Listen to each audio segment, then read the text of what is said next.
Good evening. Good evening again.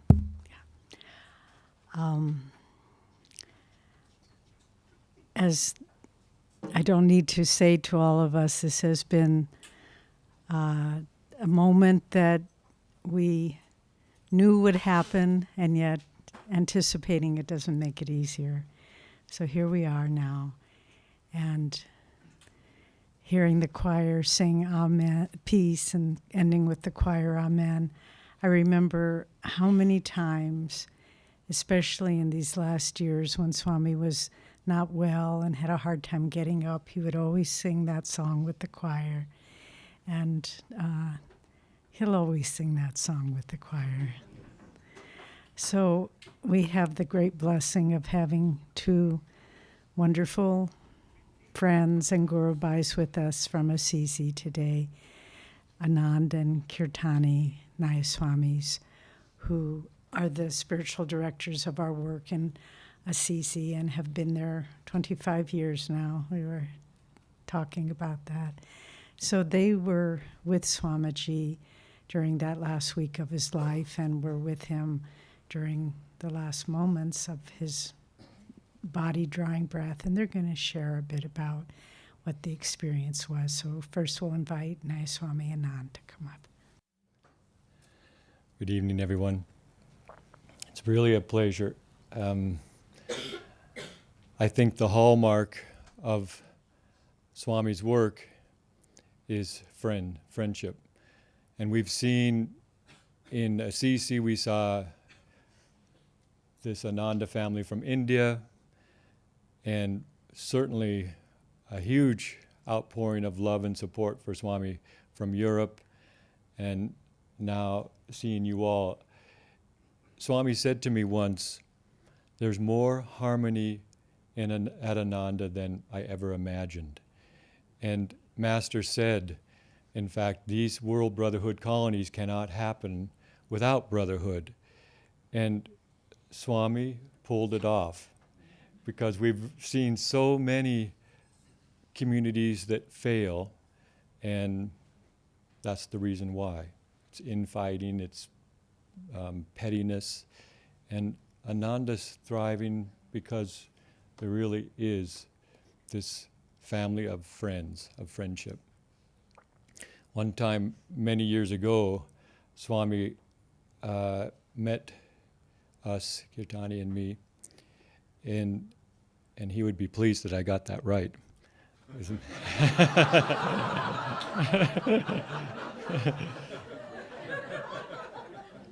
He met us in Lugano, and he had been on a tour by himself in the fjords up in the north of Europe, and he was ill. He had had a hard trip. He enjoyed it, but at the same time, he'd had a serious difficulty with his health. And when he met us, he said, "I'm so glad to see friends." And it was only the two of us, but at the same time, that friendship never went beyond, or never went very personal. He always maintained a certain degree of impersonal friendship with everyone. And in fact, in January, we left Pune, and we went to greet him, or to say goodbye to him, and he struggled to get up, and I said, "No, Swami, please don't get up." And he got up out of his chair, and he hugged us both, something he's never done in his life. And it troubled me. I remember leaving thinking that was so out of the norm that I wondered if I would see him again. And I mentioned it actually to Narayani, and Narayani said, "Oh yeah, we'll see you in Assisi." And in fact, we did, but he did arrive, but this whole period in Assisi, he was very withdrawn. You all know that he wanted to begin, he was looking very much toward a life or a period of seclusion. And he really did want to go that direction. But so that period in Assisi was one where we didn't see him very much, and even there he had started to withdraw. And we went out to dinner a few times, but otherwise we didn't see him until the day before he left his body, and he had a little group of his close friends in for tea. And it wasn't very long, and there was nice chit-chat, and just a very nice time, but very short. And then he said, "I'm a little tired," and so we took our leave, but that also was significant. The next morning then, we were in sadhana, in meditation, and I heard this pounding steps coming down the sidewalk toward the temple, and Kirtani had already got up and started toward the door. It was Jaidara who had been preparing breakfast for Swami, and I turned around because of the noise, because you could hear those steps outside, and he motioned to me and rather loudly through the door said, "Something's wrong with Swami." So the whole temple basically came up out of their seats. And so we rushed to the house, and by that time they had Swami in bed. But what had happened was he was sitting at his breakfast table. He had checked his emails. He had sat at the table, and Jaidara said, "I'd like to fix you pancakes, Swami." And he motioned his head yes. Miriam said, "Swami, I'd like to just check your blood sugar." And you probably heard this, but his last words were anything. It's quite amazing, his last words, anything. So she checked his blood sugar, which was perfectly normal. In just a couple of minutes, Miriam had gone into the other room, but Narayani was still by his side, and he just raised his arm like this and started to put it down, and just this whole wave came right up through his body like that, and then he relaxed, but he wasn't breathing. And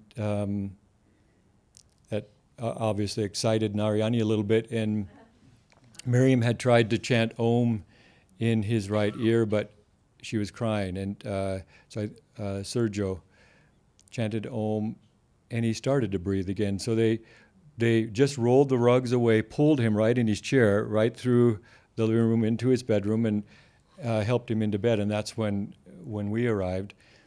And I just knelt at the foot of his bed and grabbed his feet, and he was breathing, but with a long pause in between, and he just already didn't look like he was there. And another long pause, and then he stopped breathing, and Sergio chanted Om in his ear again. He breathed again a little bit.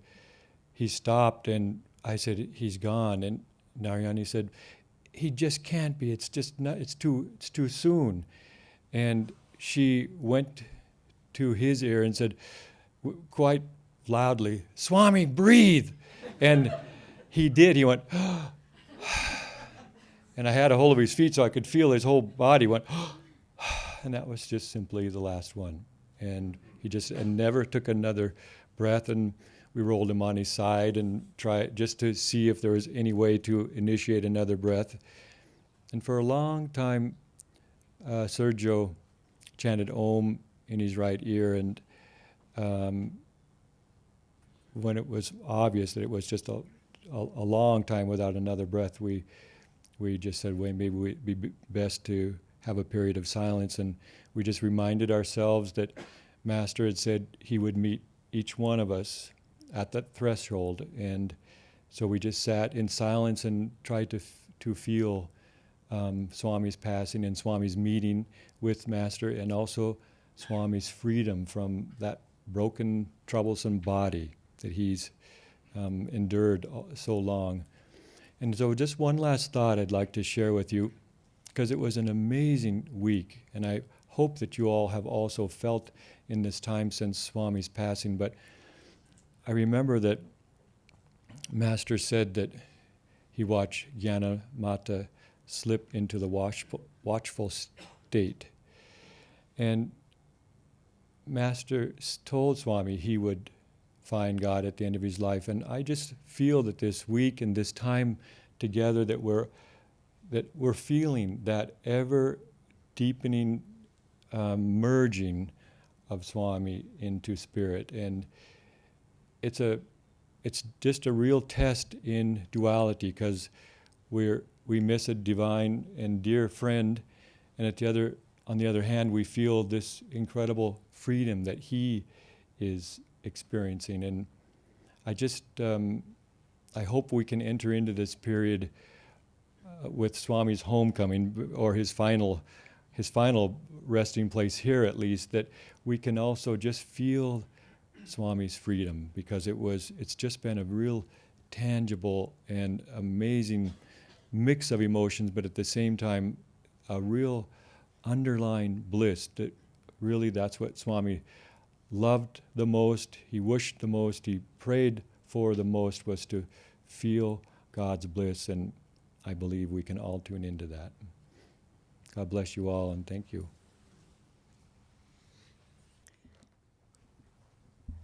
When we arrived at Swami's bedside, it was very clear that he was in his last moments of life in that body.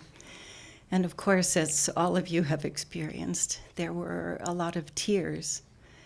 And when he breathed his last breath, and we were all, after Shurjo stopped chanting Om, we began to chant Om together. And at the point where Hanan suggested that we just pull back and sit in silence, for me, that was the real experience of what was happening with Swamiji at that time. Because if we're in our missing Swamiji and the emotion that we all feel at knowing that we're not going to see him in the body again, then the clarity of what is happening is lost. Whereas when we pull back, what I experienced was something that I've never experienced before. It was such a deep, profound peace.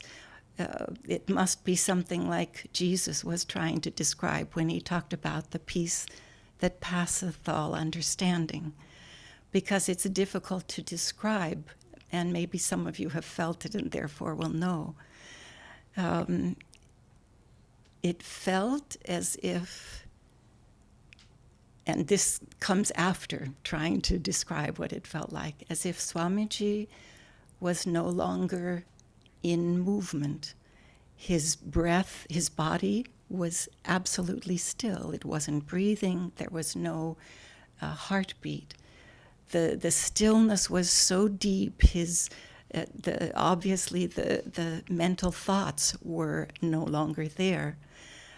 What it felt like was when Master said, I think it's in the essence of self-realization, where movement ceases, where motion ceases, God begins. And that's what it felt like. It was such a deep, unmoving stillness that it felt like in that moment Swamiji was really in God. And that feels like the reality of what was happening in that moment. Master said, at the end of your life you will find God. And in that moment we could feel, and in every moment, I know that for some of you it may be a disappointment not to be able to see Swami in the body, but my experience was that the times when I felt most deeply Swamiji's present consciousness and his presence with us very strongly were not in touching him in any physical way. It was in those moments where you, as you will be able to, you come to the place where he is resting, and you simply open and perhaps touch the spiritual eye to what is holding his body now, and you can feel that he is present with you. And this, I know that many of you have already experienced this in our community. Everything that followed, the bringing his body to the temple, having it there and doing our ceremony with him, and many of you, I think, followed that online. Everything felt like Swami was so much more with us. And I could really understand why he was wanting to be out of that limited body. Because when he was out of that limited body, there was so much power and so much love and that deep, deep stillness of oneness with God. And that's what we have all been trying to tune into, and I'm sure that you all have too. I wanted to share with you, we had such a wonderful presence of colony leaders and people from the various parts of Ananda throughout the world, and there was a lot of strength and giving in that for everyone who was present, who was there. And most everyone left on Sunday, and we knew that it could be difficult with Swami gone, and now all of these wonderful energies that had been with us helping to support were gone. And so we decided to have a gathering of the community before we took off to accompany Swamiji's body. And people shared some of the experiences that they had either seen or heard or experienced themselves. And I want to share just 3 of them. 2 of them have to do with children in the community. Gauri, whom many of you know, is the teacher of our youngest children. They're about 3 years old. She talked about how that morning when they came to school, they knew that Swamiji was no longer there in the body. And she was wanting to help them by having them send to Swamiji light. And she closed her eyes and said, this is a part of what they usually do. They pray for people. So she said, let's all close our eyes and send light to Swamiji. And she heard, and she opened her eyes and she couldn't tell who it was or what it meant. And so she continued the prayer and said, let's all focus and really feel that we are sending this divine light to Swamiji. And she again heard, and she looked, and it was one of the little girls who was doing this. And she said, what's happening? And the little girl said, Swamiji doesn't need us to send him light. Swamiji is God's light. And a little bit later, their next, what they wanted to do was to draw cards from a stack of cards that are divine qualities. And again, this is part of their normal day. And Gauri said that usually when each of them draws a card, which as they did that morning, there's a stack of cards and they'll really try to get to the one that they think is really meant for them for that day. So they all drew their card. And then again, one of the children said, well, Swamiji should have a card. Swamiji should draw a card. And Gauri thought, this will be interesting. And she just waited. And so then one of the children said, well, I'll draw the card for Swamiji. And she did not hesitate. She went directly to the cards that Gauri was holding out. She just pulled one out without any searching. And when she turned it over, it said freedom. And it feels like in so many ways, Swamiji is touching us through these experiences and stories that are happening. And one other that I want to share, which is interesting because it was told by a man who is not part of Ananda. He's a neighbor. He lives in the area. He's basically, I think, a farm worker. And someone was telling this story of how he was at the time when we were doing the memorial service for Swamiji.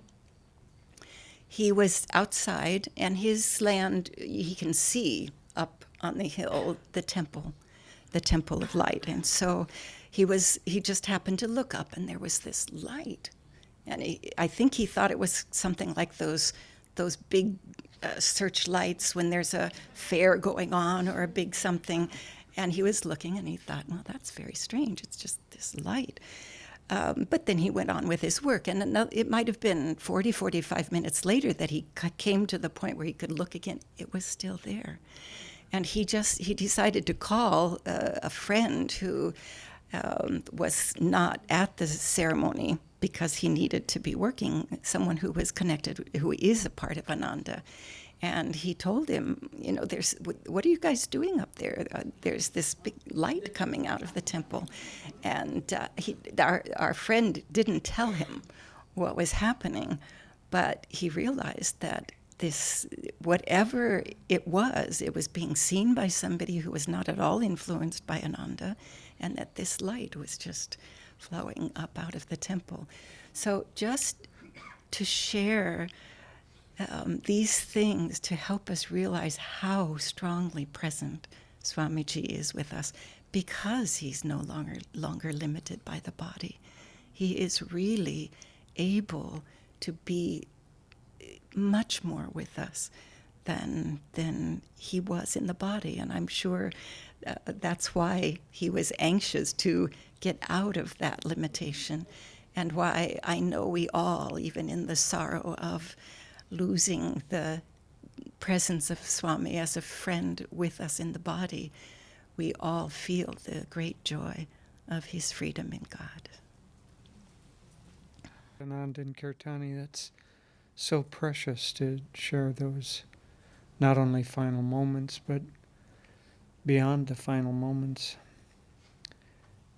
It has been a time, I'm sure, for all of us, of a great mixture of feelings and emotions and vibrations that we have been both receiving and processing. But I must say, honestly, for myself, I have not felt sadness. I've felt Swamiji in many, many ways more present and more with me as an individual than ever before. He's obviously prepared us well, not only with the years and years of teaching and the different ways that he's talked about spirituality and proper attitudes and so on, but all that is not what really touches the heart. People can talk, you can read good advice, you can receive, but that alone does not really change us.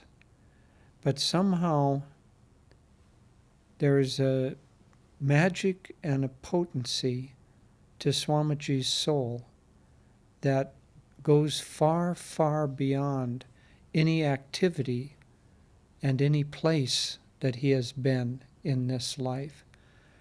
And in a sense, and this is a little hard, a little subtle to describe, but him being in the body inhibited us from seeing his greatness and feeling his greatness, because we associated him with that physical body.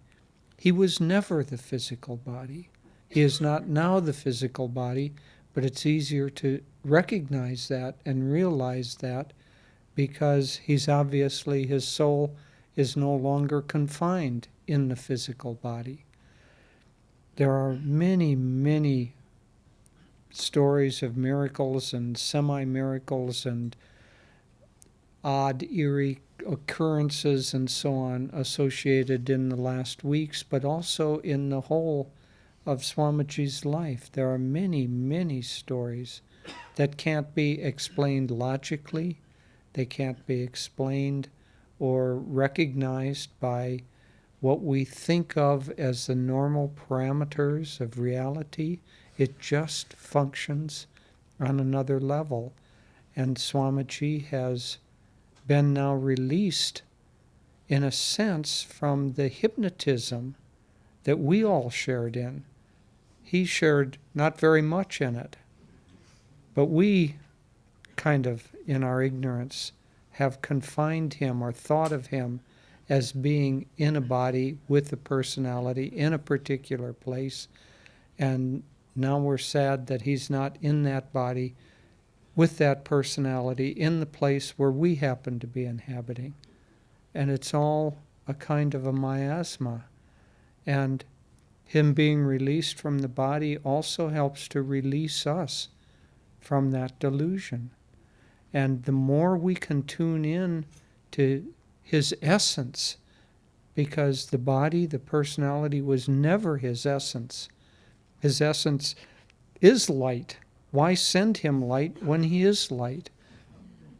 Why send him our love when he's universal divine love? Well, there is a reason to send him light and love, but not for him, for ourselves. Because in sending that, we, as Master said, when we are the channel for some divine quality, that quality changes us. So yes, it's important to think of Swamiji and to send love and friendship and blessings and try to return, at least in part, what he has given us for all these many years. But I want to talk just briefly about the fact, because this is the first time that we've been together as a community, and we had the astral ascension ceremony, but that was, it was more turbulent. Nobody, including Davy and me, had had very much time to come to terms with what had happened. So now we're past that initial shock. But I want to talk a little bit about what the spiritual significance for all of us is of Swamiji's passing, because that's what we're going to deal with for the rest of our lives on earth, is what now? An event, a time of Swami's era, and this beautiful, beautiful expression and the creativity and dynamism and all of that, that chapter has now finished the last sentence and the last word and the last breath of the final sentence, and that chapter is closed. But that book has many, many more chapters in it. And in fact, there isn't just one book. There's a different book for each of us and for everyone in the world. So what of those chapters now? Now it's our time to not only take what Swami has given us, the teachings, the attitudes, the friendship, the beautiful, beautiful modeling of all of these qualities, not just talking about them, not just secondhand repeating of philosophy, but the living example of all of that. And we've all been touched by that. It's time to take those qualities which were never Swami's qualities. Those are God's qualities, and those are our qualities. Swami simply channeled them. He simply expressed them so that we could see more clearly who and what we are and who and what everyone else is. It's time now for us to more clearly and more dynamically take that high, high consciousness that Swami expressed and to feel it and to express it, each in our own particular way. We are each given a particular kind of mission, a particular kind of responsibility. And for many people, that responsibility is all self-enclosed. But for those of us who are on the spiritual path, and especially on the spiritual path that we have been given, we also have a responsibility to the world.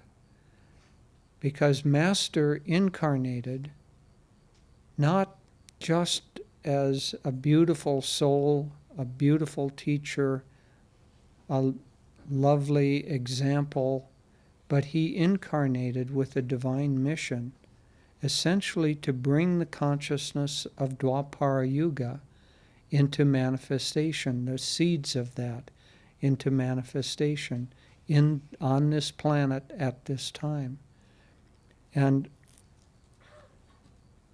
he had an extraordinary life, but no matter how extraordinary and how powerful any individual is, no individual can do it all.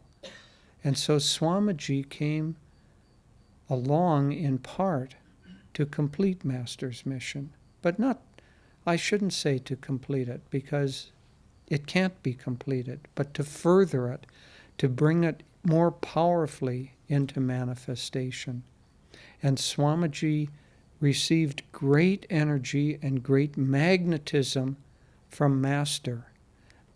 As Rajasi said, as Master told him, you have a great work to do. And as Rajasi said, and Master will give you the power to do it.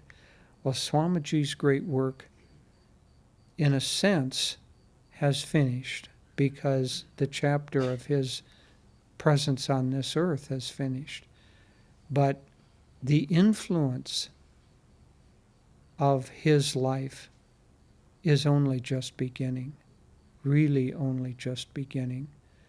And it's up to us to help further that along. Now, we don't need to delude ourselves by thinking that if we don't do it, it won't happen.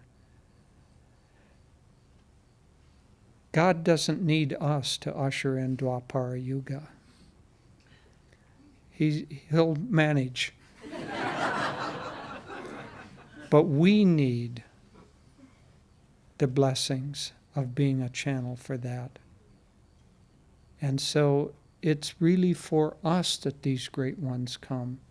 And that's absolutely true of Swamiji, that it is for us, not just us sitting in the room and us who knew him personally, but all the us of those who will receive that great blessing, that great grace that he was a channel for. And it is our responsibility, if we will take up the responsibility. If we don't want to, as I say, God has 5, 6, whatever it is, 8 billion people in the world. He'll find somebody that's willing to work through. But it's our blessing if we will now step forward and become more dynamically, more lovingly, more attuned as channels of this light. Especially now in the first weeks and months after the passing of Swamiji, it is a very special and very sacred time. This is a chance for each of us to be able to make deep changes, because there's a grace and a power that is present now. As Swamiji has told us many, many times, that when a great soul achieves enlightenment, his family members for 7 generations before and 7 generations after achieve a degree of enlightenment that they couldn't achieve on our own. And Swamiji asked Master, he said, well, what about the disciples of a great master? What about them? Don't they get something, essentially? And Master said, oh, they come first. Okay, so Swamiji has been released. He's now with God. He's now in that watchful state. And the blessings come on those of us who have been attuned. We are his spiritual children. And the spiritual children, especially if they are disciples, they come first. Well, this period in which we are coming first is a very special and very sacred period. And it's time to really work very diligently on cleansing the heart, on cleansing the mind, on cleansing the habitual patterns that we have that have grown dusty and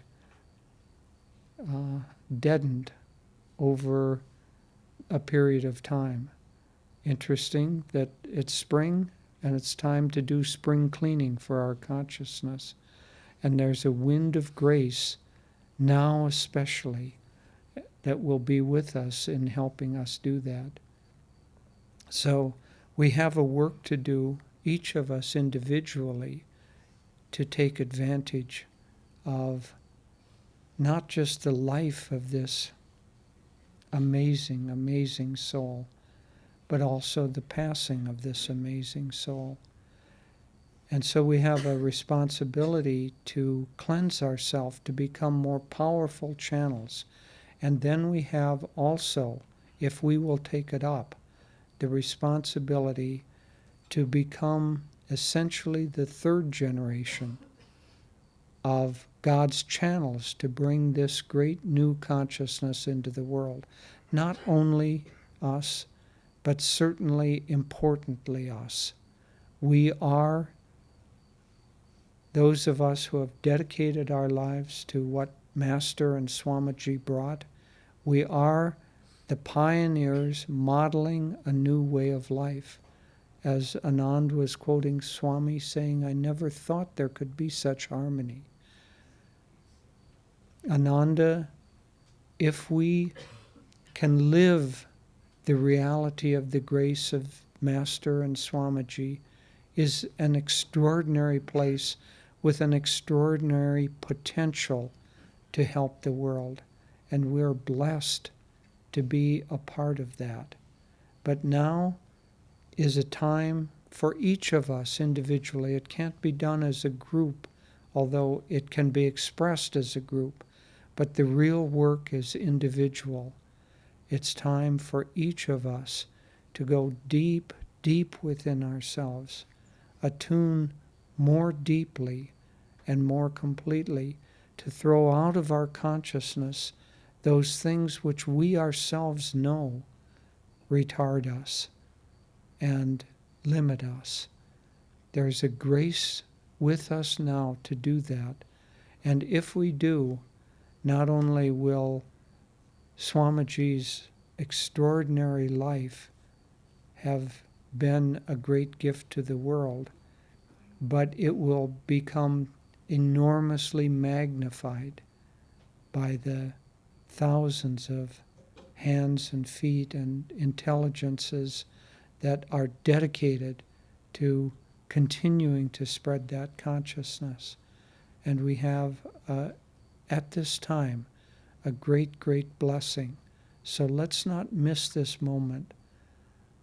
It would be nice to spend more time in meditation, even some more time in seclusion now. When Master passed, Swamiji went into seclusion for a couple of weeks. And at the end of that time, he felt not only the direction his life should take, but he felt the consciousness and the grace and the power to accomplish that. And then he came out and started what could be called his life's mission. And it's a very good model for us to spend more time in meditation, trying to feel beyond the surface level, beyond the physical plane, trying to feel the essence of who Swamiji was, the essence of who Master was, and the essence of who each and every one of us are, because we are all children of the divine. Swamiji is no longer limited to the body. Master is no longer limited to the body. And we are limited to the body only to the extent that we buy into the delusion that that's what we are. So let's try to throw off that delusion at this point. And if we do, we can become very blessed in this lifetime. And we can be of great benefit to the world. I'll conclude with just a few words now. Many of you have written us and expressing your love for Swamiji and the loss and so forth.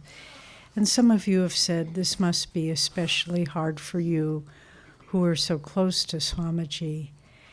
And that's paradoxical. I believe in the autobiography, Master describes Anandamoy Ma, where she says the paradox of omnipresence, which is deeply personal, but at the same time absolutely impersonal.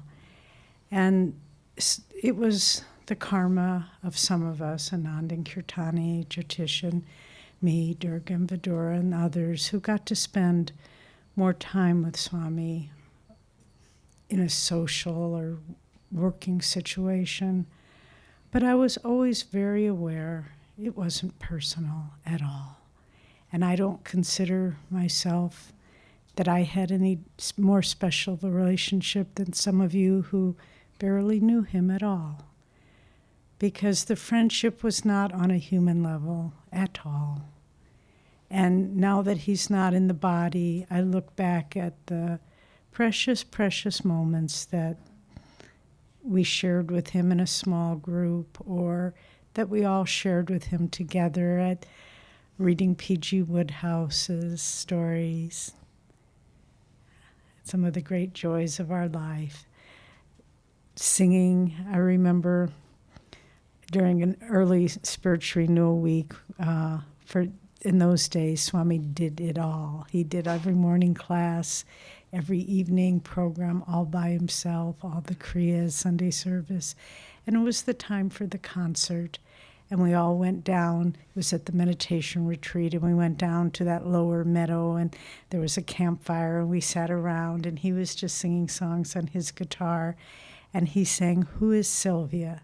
And it was night, and the stars were out. And it was though, just as Kirtani was describing that shaft of light, it was though a shaft of light just came down and blessed all of us there.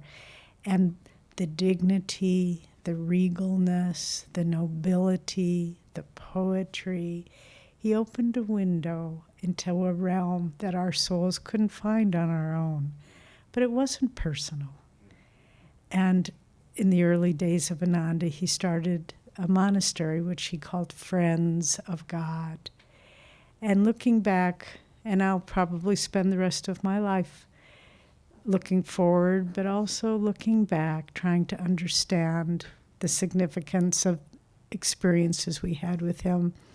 I think we've shared this story not last summer, but the summer before. One day we were walking with Swamiji around the back garden. He would often, when he was here, invite us to come over for tea, and then we'd walk around the back garden, lower garden, and it became increasingly difficult for him even to make one circuit. But at one point he stopped, and we had just been quiet, and he said, "Oh, that's what that meant." And he said, "I remember a moment with Master when he said something to Jerry, one of the monks, but then he looked at me.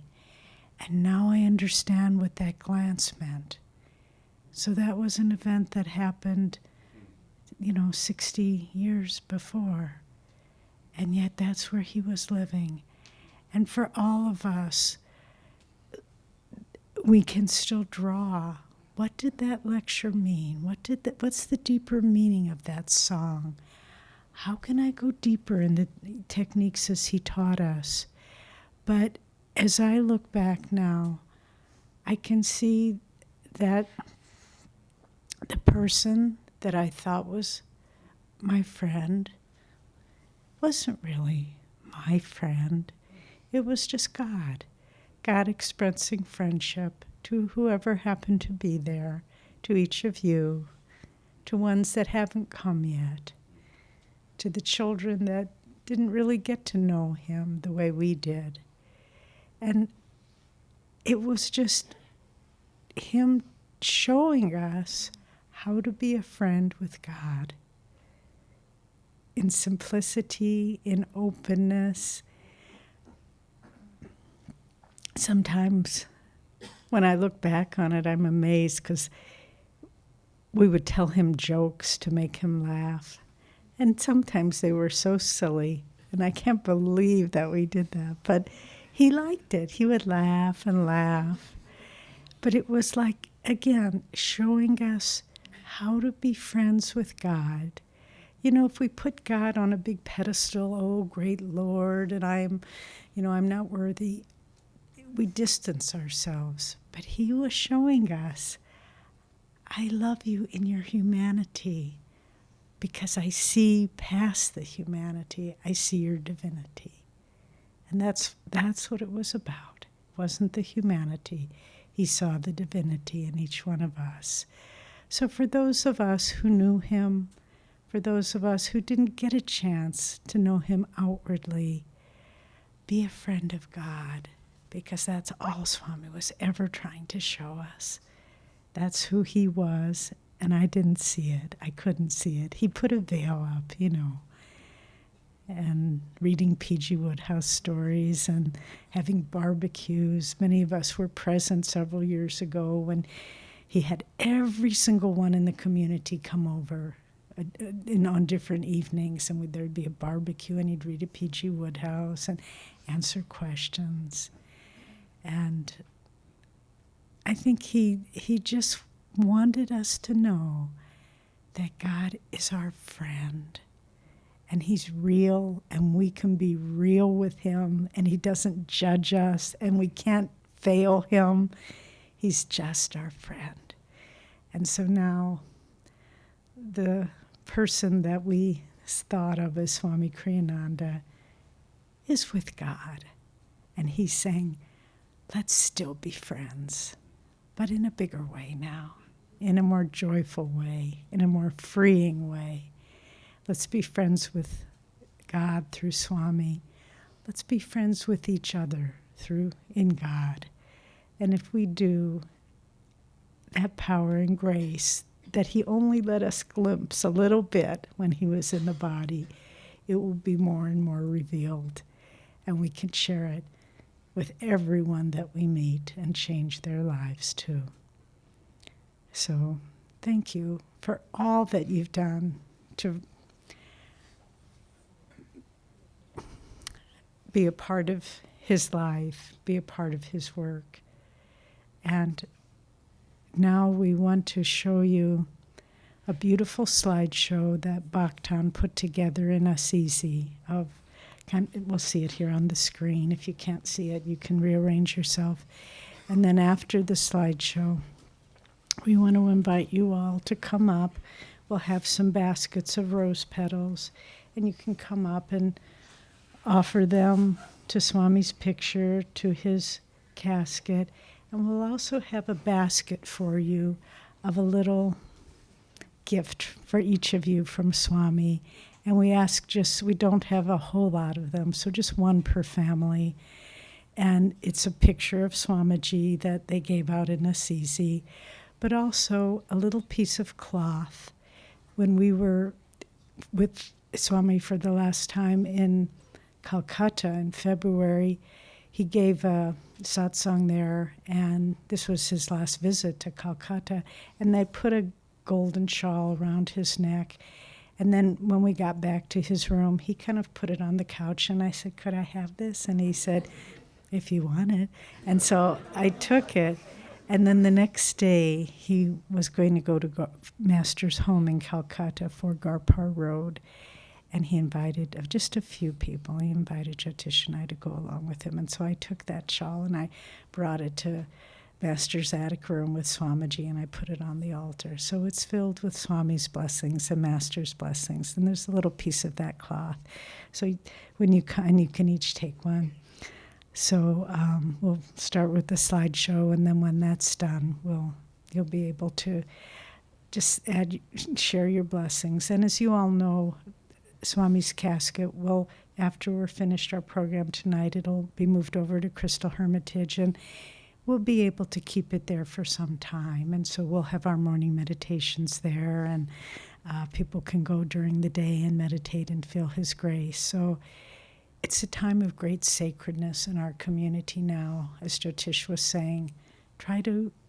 Don't let your mind slip down into pettiness, because if collectively we can ride the grace that surrounds Swami now, it will be a great blessing for us and for the work of Ananda.